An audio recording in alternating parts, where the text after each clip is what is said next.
It's a double homicide that has stuck with Phoenix detectives for over a decade. A Phoenix couple murdered inside their home. It was absolutely disbelief. We're devastated. My whole family's devastated. In Phoenix, the urgent hunt for a killer who went after William and Barbara Singer. You said this case has haunted you.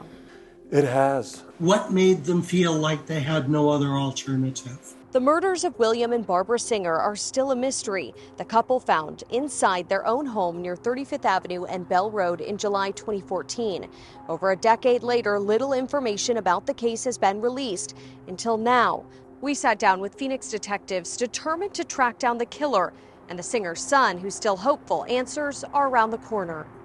It's been very difficult to watch Bill experience such a profound and grave loss. That pain and longing for answers are emotions William Singer Jr. and his wife Melissa have grown familiar with. Pain doesn't go away. It's just different after a long time. Both William, who goes by Bill, and his father share the same name. In 2014, his dad was 81 years old, his stepmom Barbara, 64. The older Singer couple living here in Phoenix in a home on St. John Road. Everything made them happy. Bill Singer Jr. and his wife live out of state, speaking with us over Zoom from the Midwest. And tell me about your dad. He did the traffic copter in Chicago, morning rush hour and afternoon drive time. He loved flying. He loved being able to use his skills to make people's lives better. And when he moved to Arizona, he continued to do that with Life Flight. And Barbara was a nurse, is that right? She was. She loved working at Crisis Nursery, now Child Crisis Arizona, and at the shelter. She loved being able to help kids who otherwise would have difficulty accessing care, making sure that they were as healthy as they could be. Crisis Nursery was the place that she felt most at home. When did they move into their kind of final home in Arizona? They were the original owners of the house on St. John Road. And so they bought that in 1979. 11 years ago, Bill says his parents had a future they were looking forward to together. For both of them, their health was improving and their vigor and energy level had increased. But life for the Singer family took a sudden and unexpected turn on July 2nd, 2014. Bill says for him, the news came in the middle of the night. Talk me through how you found out about July 2nd. They were busy, and so it wasn't unusual for us not to have heard from them for a little while. We were living here in Indiana. We got the call at 1 o'clock in the morning.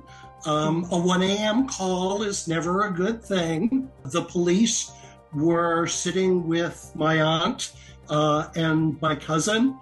They had done a wellness check and that they had found them and that they were both deceased. Hearing that, I mean, were you shocked? Find out that their lives had been extinguished was, and both of them, was a complete shock. ABC15 covering the case in the days after the Singers were found. They were just simply loving, caring people in the community. We see this on the news all the time. But it is very different when it's someone that you know. Tape up outside the couple's Phoenix home, police hitting the streets, handing out flyers, hoping to help get answers in the case. It's very important that we solve this. We can't have people like this running around on the street because they did it once, they most likely will do it again. This doesn't make any sense. The younger Singer couple coming here to the Valley, helping start the push for justice. The only saving grace about all of this is that they will never ever have to know what it's like to live without the other. I know that you did, a silent witness press conference and you tried to help. What else did you learn about the case during that time?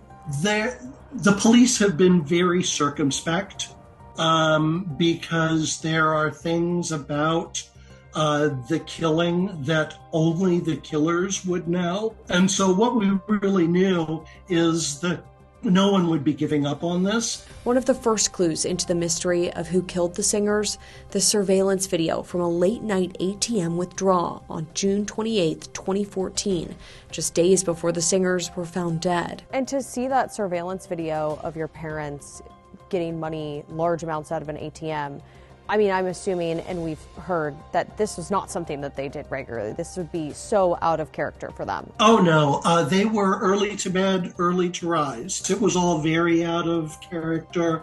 The way that the cars were parked in their yard when we got there, and how they had been when they had been found. Those out-of-characteristic behaviors were what Phoenix police zeroed in on. Over a decade later, after this investigation began, the cold case detective, now trying to solve this mystery, sitting down with us. This is every community's nightmares. Detailing the case and the leads they followed. Police are now calling the men depicted in these sketches persons of interest in the case. I've been on the police department for a little over 27 years, and I've been a detective now in the Violent Crimes Bureau for about 15 years. Dominic Rostenberg has been investigating the murder of William and Barbara Singer since 2015. When you looked at this case in particular, what were your thoughts? I think the depravity of it. I look at, certainly I'd like to solve all my cases, but when I look at this case, I look at, you have two elderly people in their twilight years, enjoying life, spending time with their family and friends, and I think it's the community's biggest nightmare. Somebody forcing their way into your home in the middle of the night, burglarizing you, robbing you, and then killing you. It was very tragic. It bothered me, and it bothered a lot of us investigators. You said this case has haunted you. It has. I have their picture hanging up at my cubicle just to kind of remind me all the time that I just need to keep working the case. I know that in interviews past, there have been officers that have described this and detectives of this being the most brutal scene. What can you tell us about the scene? Yeah, it was. Again, it was probably one of the worst that I personally witnessed. It was bloody. It was heinous. I can't give really specific details, but it was horrific. Can you tell us how the Singers died? We can surmise from the investigation thus far that somebody entered their home right around 9 p.m. On the day of occurrence. There was no damage to the door. There was no forced entry. So we believe one of the Singers maybe opened the door, maybe to help somebody. Maybe somebody knocked on the door asking for assistance or some type of ruse. We looked into that, and they forced entry into the home, and we feel like they were in there for quite a long period of time, just based on the scene. I can't give you really specific details of what was done. Those are details they still aren't ready to share, but police did release images and sketches in the months following the murders. Talk about this ATM surveillance video, because I think people saw it back then, we're going to play it now. How important is it to have something like that? Whenever we have video surveillance stuff like, on a case, we kind of piques our interest. It's something we certainly need to look into. So we kind of look at people's patterns of behavior. For these elderly people to get up at 9 o'clock at night, individually, 2 different transactions, drive up the block and get out the largest quantity of money the ATM would give them at that hour. It just was out of characteristic of something they would typically do. That pattern of life, I mean, when you look at it and you look at, I mean, that's so unusual for someone their age to be up getting cash out. Absolutely. So what we want to do is we'll look at their historicals. It's not something that they would do, obviously, and they hadn't had a pattern of going out. Oh, maybe I'm going on vacation, I need to grab some money. Just for them at that time of night, both individually, there's 2 specific transactions at that ATM. It was just out of character for them. That video from June 28, 2014, just days before the Singers were found, about a month after the murders, came another potential lead. 2 days before the murder, a neighbor claims these men knocked on his door, claiming to be the cable guys, and insisted on coming inside. Now, wisely, that neighbor did not let them in, but now police are looking for these men and say they may be connected to the murder of William and Barbara Singer. Are those people still of interest to you guys? So they are. In these type of investigations, you want to keep an open mind. Obviously, that's something we looked at in depth. But we just really don't know. We've talked to so many people, some of them numerous times. We've collected so many people's DNA, fingerprints to do direct comparisons to the evidence at the scene. But again, we just don't know. Have there been persons of interest and suspects in the case? Numerous. So we broadened the search. We looked locally, then we looked citywide, then we checked with other adjacent agencies, and then we even went national with this, putting out, information to other states. Anything similar to our crime scene, similar to this type of crime, and unfortunately, we haven't gotten much back yet.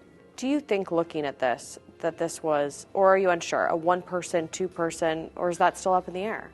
It's still up in the air, based on the scene and the fact that they were transported individually to another location. I believe that it was probably more than one person.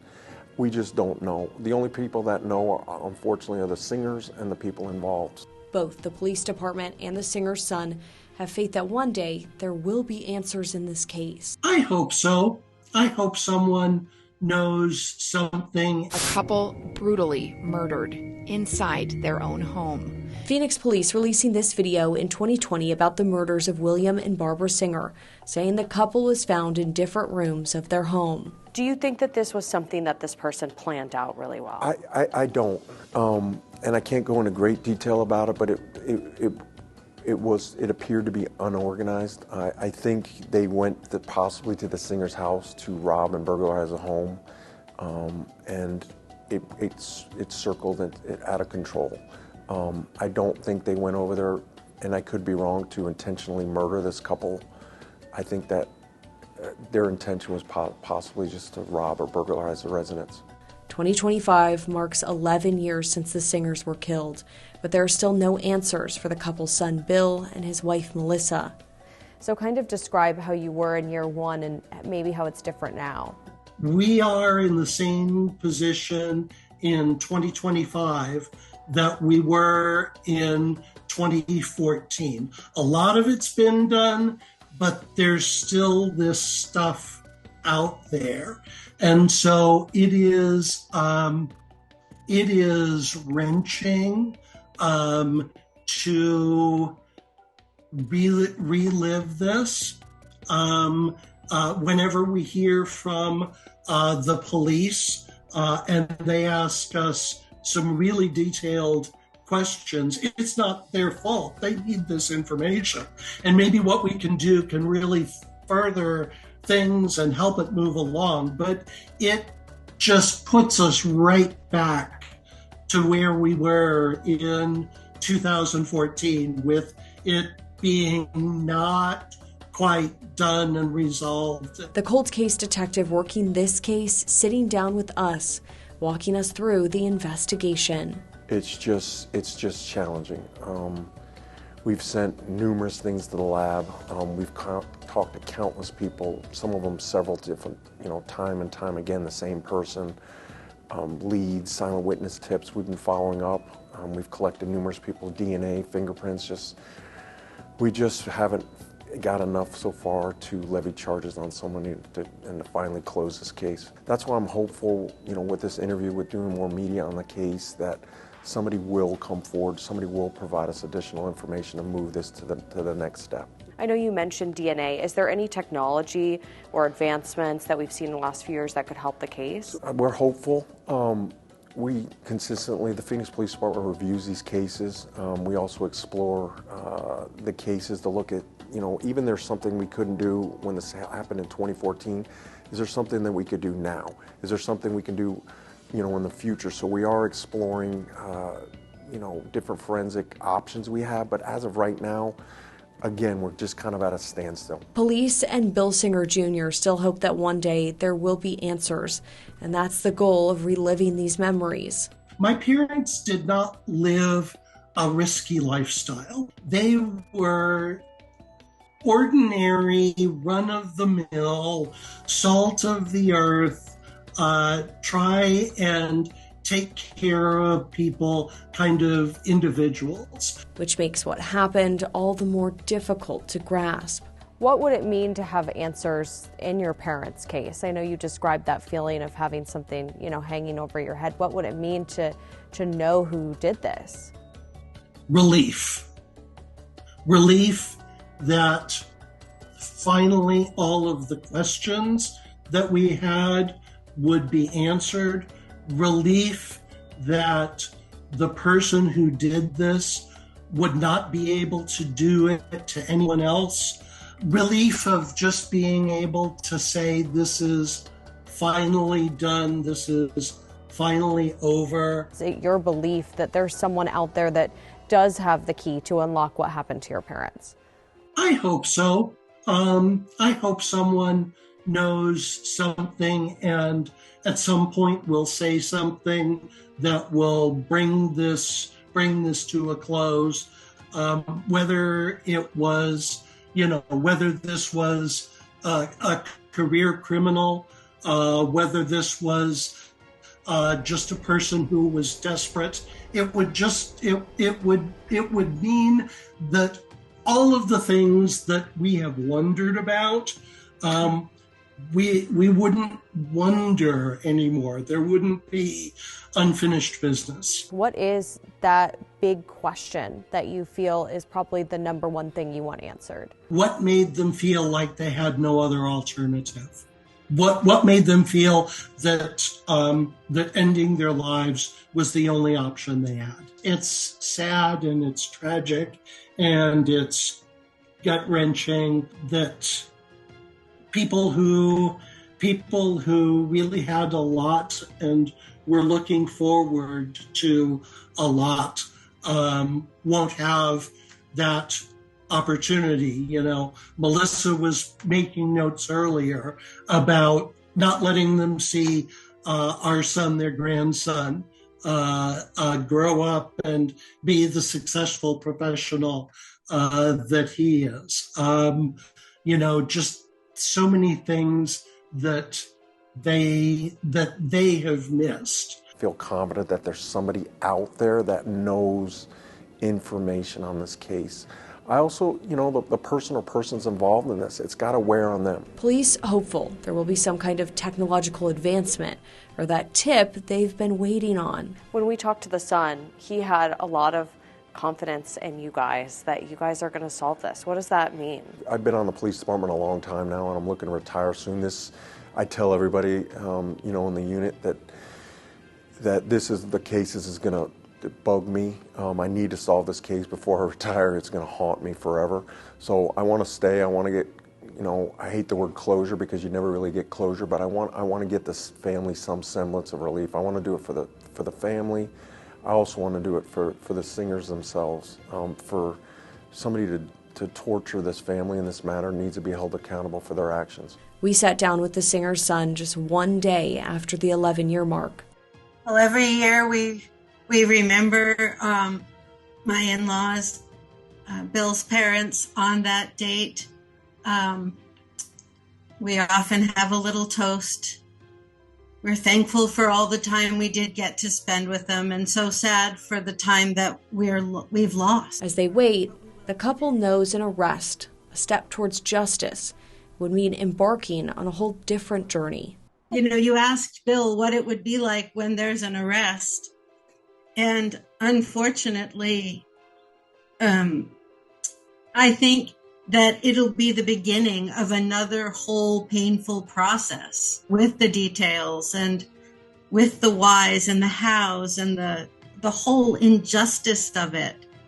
These were real and wonderful people, and to have had them experience this horrific event and then all of the people around experience it with them, I feel like we'll have to go through it again. And I want the answers, but oh boy.